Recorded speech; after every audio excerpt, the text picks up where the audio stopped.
Hello, welcome to Oxford Heirlooms.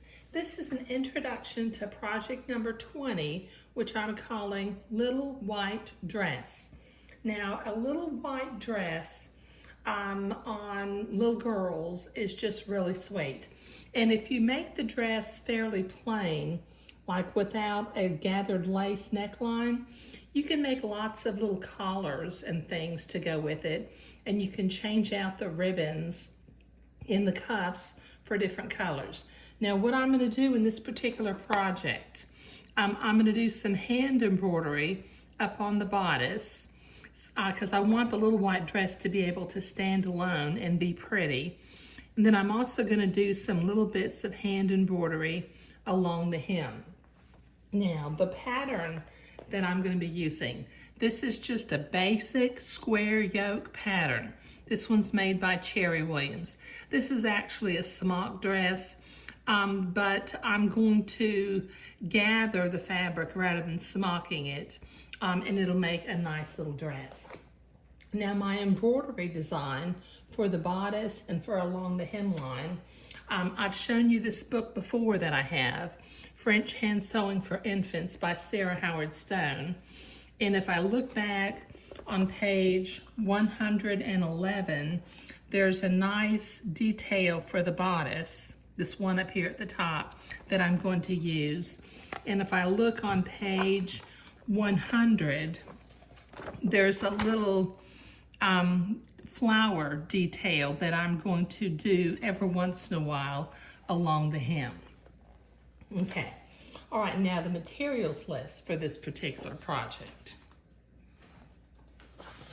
Okay, what I'm gonna need, I'm making this in a size 5.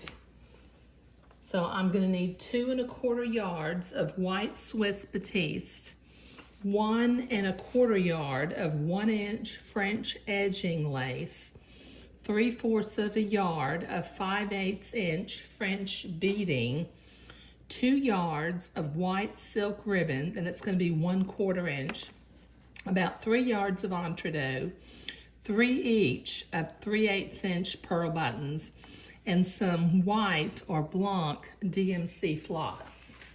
Okay, so what I have sitting out here is I have my materials.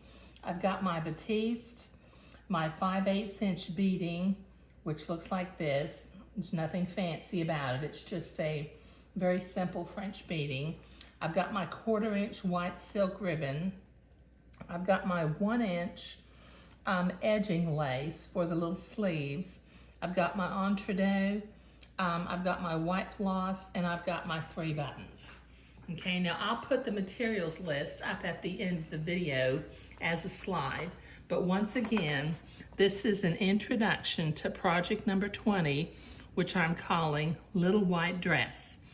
Now I'll actually, in project number 21, I'll be creating a collar that I'm not going to smock. I'm making this particular garment for a little girl's grandmother, and she will be smocking the collar that I'll be making later on. But she doesn't, she said she doesn't have the sewing skills, so she wants me to make the little white dress and make the collar, and then she will smock it. But like I said, this is an introduction to project number 20, Little White Dress. Thank you.